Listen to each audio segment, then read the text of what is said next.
नमस्कार, मैं हूं शम्स ताहिर खान और आप देख रहे हैं वारदात। चंबल ये वो नाम है जिसका जिक्र आते ही आंखों के सामने डाकुओं की तस्वीर तैरने लगती है। तीन राज्यों की सीमाओं में सैकड़ों मील के दायरे में फैला ये वो बीहड़ है जिसके दामन में जुर्म की दुनिया के नामालूम कितने ही खूनी किस्से दफन हैं। कहते हैं कि चंबल के पानी की तासीर ही कुछ ऐसी है कि लोगों को बगावत का परचम बुलंद करने और हाथों में बंदूक उठाने के लिए मजबूर कर देता है। मगर चंबल आजकल अचानक खाली हो गया है। जानते हैं क्यों? क्योंकि चुनाव आ चुका है।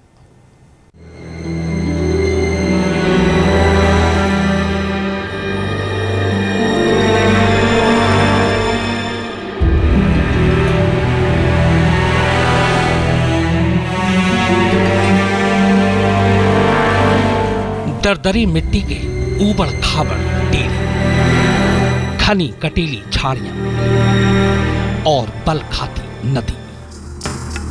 जी हाँ, ये चंबल है, वही चंबल जिसका सिर्फ नाम जुबान पर आते ही अच्छों के पसीने छूट जाते हैं।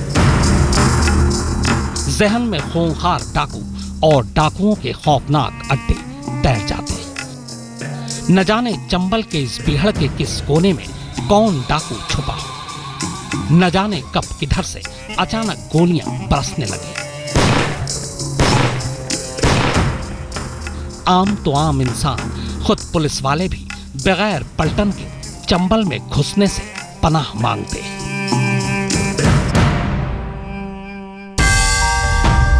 मध्य प्रदेश, राजस्थान और उत्तर प्रदेश की सीमाओं में समाई चंबल की घाटी पिछले कई 100 सालों से समाज और कानून के लिए सिरदर्द बनी हुई है। मगर इन दिनों चंबल खाली है। जानते हैं क्यों? क्योंकि चंबल पर राज करने वाले डाकू फिलहाल देश पर राज करने वाली अगली सरकार का भविष्य तय करने की मुहिम में जुटे हुए हैं। अब आप सोच रहे होंगे कि भला चंबल के डाकुओं का चुनाव से क्या वास्ता? तो जनाब, सियासत की बिसात पर आज के डाकू भी खद्दरधारियों के मोहरे बन चुके हैं। दरअसल चंबल के डाकू राजनीतिक पार्टियों से पैसे लेकर जोर शोर से उनकी चुनावी प्रचार में जुटे हुए हैं और इसीलिए उन्होंने चुनाव तक अपने असली पेशे यानी डाकाजनी से किनारा कशी कर ली है। वैसे चंबल के डाकुओं का सियासत से कोई नया रिश्ता नहीं है। चंबल के डाकुओं की धमक चुनाव में हमेशा से सुनाई पड़ती रही है। दरअसल सियासी पार्टियों की मतदाताओं से जहां दाल नहीं गलती, वहां ताकत और दहशत का सहारा लेते हैं। चुनाव से करीब महीने भर पहले ही नेताओं के इशारे पर चंबल के डाकू अपने अपने इलाकों में उम्मीदवारों के नाम का फरमान जारी कर देते हैं। फिर भला किसकी हिम्मत है जो बुलेट के सामने बैलेट पर भरोसा करे? महीने भर के चुनावी प्रचार के एवज में डाकुओं को जो फीस मिलती है वो जान जोखिम में डालकर डाकाजनी से होने वाली कमाई से कहीं ज्यादा होती है। वैसे चंबल के कुख्यात चंबल बनने की कहानी की जड़ में ही सियासत है। करीब 1500 साल पहले यूनानी सम्राट सिकंदर की हुकूमत के खिलाफ इस इलाके के लोगों ने बागियों के तौर पर अपना पहला ऑपरेशन चंबल से ही शुरू किया था। बस तभी से चंबल बागियों का बसेरा बन गया। इसके बाद जब हुकूमत के खिलाफ बगावत का परचम बुलंद हुआ तो इस इलाके के बागियों ने सीधे चंबल का रुख किया। आज हम आपको बताएंगे कि आगामी लोकसभा चुनाव में चंबल और चंबल के डाकू क्या भूमिका निभाने जा रहे हैं, किसको धमका रहे हैं, किसको जिता रहे हैं और किसको हरा रहे हैं। बुंदेलखंड से मौसमी सिंह के साथ आज तक ब्यूरो। चंबल का राजनीति से बड़ा पुराना और गहरा रिश्ता रहा है।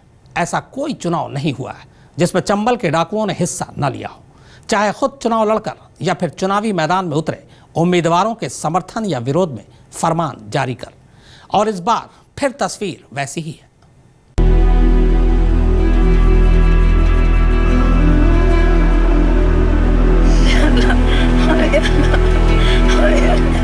ये है बुंदेलखंड इलाके के बांदा जिले का नवगामा गांव।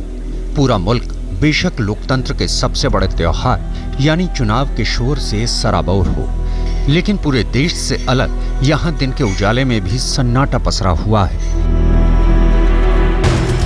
गांव में ना तो बुजुर्गों की चौपाल लगती है और ना ही खुलेआम बच्चे खेलते हैं, क्योंकि चुनाव के इस दौर में इलाका दहशत के साए में जीने के लिए मजबूर है। जैसे जैसे चुनाव की तारीख नजदीक आ रही है, यहाँ के लोगों की जिंदगी नर्क होती जा रही है। हाँ, हमको 2 बार फोन आया है और हमसे मदद और वो कहा गया है, तो हमने ना ही कर दिया था। इसलिए जो है हमको भी वो निशाने में ले सकता है। लालाराम नवगांवा गांव के प्रधान हैं। 20 बीघा जमीन से 40 लोगों का परिवार पालने की जिम्मेदारी है इन पर, लेकिन आलम यह है कि हर आने वाली आहट इनके साथ साथ पूरे परिवार को पूरी तरह से डरा देती है। सब फसल खड़े है, खेत खलिहान सब पारो है, डर के मारे नहीं जा सकते हैं। लड़का बच्चा लुका के रखते हैं, कहीं भागने नहीं, कहीं जाना नहीं। आप सुन रहे हैं इनकी कितनी मजबूरी है। ये घर की महिलाएं हैं जो कि बिल्कुल अपने आप को मायूस और मजबूर महसूस कर रही हैं। और आपको ये भी बता दें कि ये लालाराम की कहानी है, जो इस गांव के प्रधान हैं, नवगांवा के। ये महज एक गांव की कहानी नहीं, बल्कि पूरे इलाके की हकीकत है। बुंदेलखंड का बीहड़ एक बार फिर डकैतों की पनाहगार बन गया है। मध्य प्रदेश से लेकर उत्तर प्रदेश के सतना, चित्रकूट, महोबा, हमीरपुर और बांदा जैसे 13 जिलों में डकैतों की दहशत है। बांदा के नरौनी में कलम की लकीरों में अपनी जिंदगी तलाश रहे दयाराम को डर है कि कहीं जिंदगी की लकीर छोटी न पड़ जाए। कर्ज लेकर नवगांवा में दुकान शुरू करने वाले दयाराम को चुनाव का ये मौसम बहुत खल रहा है। बदमाश मेरे गांव का है, संग्राम सिंह नाम है, और ठुकिया साथ रहता था। 3 साल दमोह जेल में था, वांछित था। तो यहाँ आके माली का अपहरण किया, गांव के ही माली का। इसके बाद मुझसे पैसे मांगा होली के दूसरे दिन। मैंने जवाब लगा दिया। 3-4 दिन बाद फिर घुड़की दिया कि मैंने आपसे पैसे मांगा, मुझे पैसे दिया नहीं, तो मैं आपके घर से किसी को उठा लूँगा, चाहे पत्नी हो, चाहे पुत्री हो, चाहे पुत्र हो और चाहे भाई हो। फिर 10 लाख मांगो तो 10 लाख दोगे। दरअसल इलाके की गरीबी ही पूरे बुंदेलखंड इलाके की बदनसीबी है, और इसी बदनसीबी ने उन्हें दहशत के साए में जीने के लिए मजबूर किया है। पानी की एक एक बूंद के लिए तरसने वाले बुंदेलखंड के अन्नदाता की यूं तो हर फरियाद इंद्र देवता के नाम पर होती है, पर चुनावी मौसम में गांव-गांव में लगे ऐसे बैनर हर किसी के चेहरे पर चिंता की लकीरें खींच देते हैं। मायूसी के आलम में लोगों ने अब चुनाव का बहिष्कार करने की कसम खाई है। यहाँ तक कि कुछ लोगों ने तो सामूहिक आत्मदाह तक करने का इरादा जाहिर किया है। वो दी थी वोट, कुछ विकास नहीं करें, हमार कर्जा नहीं माफ करें, हमार कोनो बिटिया शादी का बाई थी, बच्चा पल नहीं पावत, हम बूढ़ा हैं, ओते में का कही पावन, हमार की नहीं हो कुछ ना। हम लोगों को कोई खास जमीन नहीं, यहाँ कोई सिंचित है, यहाँ तो खाली वोट मांगने आता है। अब हम लोगों के बच्चे आज भूखे घूम रहे हैं रोड में, ना हम शादी कर सकते हैं, ना कुछ कर सकते हैं, शादी भी रोक दी। बैंक की चिट्ठी आ रही है और बराबर वो हो रहा है कि हम तहसील के जरिए, पुलिस के जरिए वसूली करेंगे, कुर्की कर लेंगे। इस तरह की धमकी आ रही हैं, आए दिन जो है परेशानी हो रही है। अब हम कैसे जमा करें, क्या करें? कुल मिला के आत्महत्या के अलावा कोई रास्ता, विकल्प अब नहीं बचा। 1970 के दशक में बुंदेलखंड में डकैतों ने आतंकी चाबुक चलाई। गया कुर्मी, ददुआ, ठोकिया, इन डकैतों के जुल्मों ने बुंदेलखंड की दरकती उम्मीदों को रौंदने का काम किया। आज एक बार फिर बीते कल की कहानी गांव वालों को सताने के लिए लौट आई है। सियासत और आतंक की साठगांठ ने प्रशासन के हाथ पैर भी बांध दिए। ये चेहरे भी अब दुख झेलने के आदी हैं। इन आंखों में ना तो सपने हैं और ना ही कोई उमंग, और चुनाव के इस मौसम में एक भी ऐसी आवाज इन्हें नहीं सुनाई देती जो इनकी दुश्वारियां दूर कर सके। फसल एक भी नहीं है,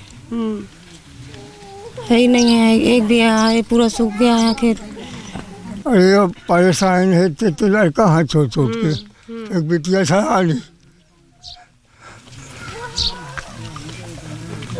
अब कैसे गुजर बसर हुई? अब जैसा मालिक करी वैसा हुई। किसी न किसी वक्त बुंदेलखंड भी किसी राजनेता की आंखों का तारा था। बड़े चर्चे थे इन फकीरों के। जितनी बड़ी बदनसीबी उतनी ही बड़ी हस्ती चमकती थी चौखट पर। फिर क्या था, कभी राहुल की रहमत और कभी अखिलेश का दान। यूं ही बिजली कौंधती रहे, सो भाग्य ने ये तय कर दिया कि बुंदेलखंड की बदनसीबी और मुफलिसी कभी नहीं बदलेगी, फिर चाहे कितने चुनाव आएं और जाएं। कैमरा पर्सन कृपाल सिंह के साथ मौसमी सिंह, बुंदेलखंड, आज तक। चुनावी मौसम आते ही चंबल के बीहड़ में भी हलचल तेज हो जाती है।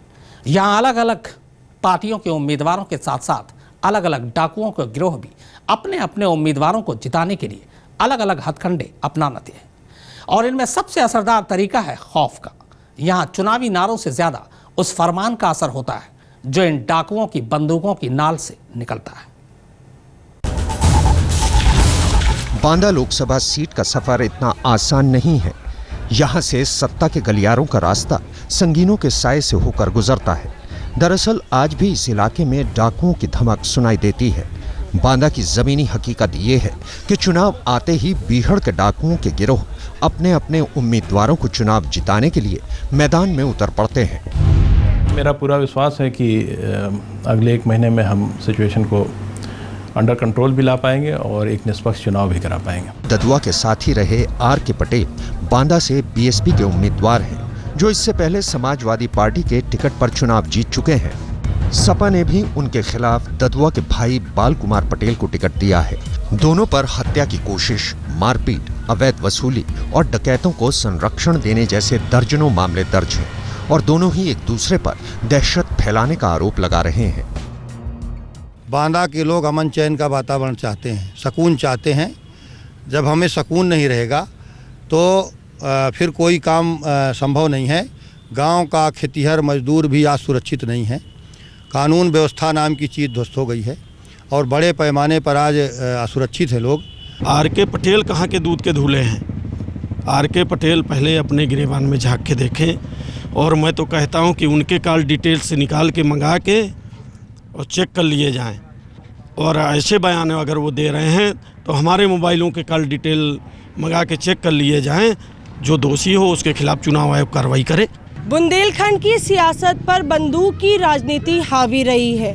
डकैतों को पार्टियों का संरक्षण यूं ही मिलता रहा है। आज ददुआ के परिवार के 2 लोग आमने सामने हैं। दोनों ही अलग अलग पार्टियों में हैं, दोनों ही जब चाहे पार्टियां बदल लेते हैं और एक दूसरे को जमकर कोसते हैं। मतलब साफ है, जब तक लोकतंत्र भय की बेड़ियों में यूं ही जकड़ा रहेगा, तब तक यूं ही चुनाव का माहौल बनता रहेगा। बुंदेलखंड से कैमरामैन कृपाल सिंह और मौसमी सिंह के साथ आज तक ब्यूरो।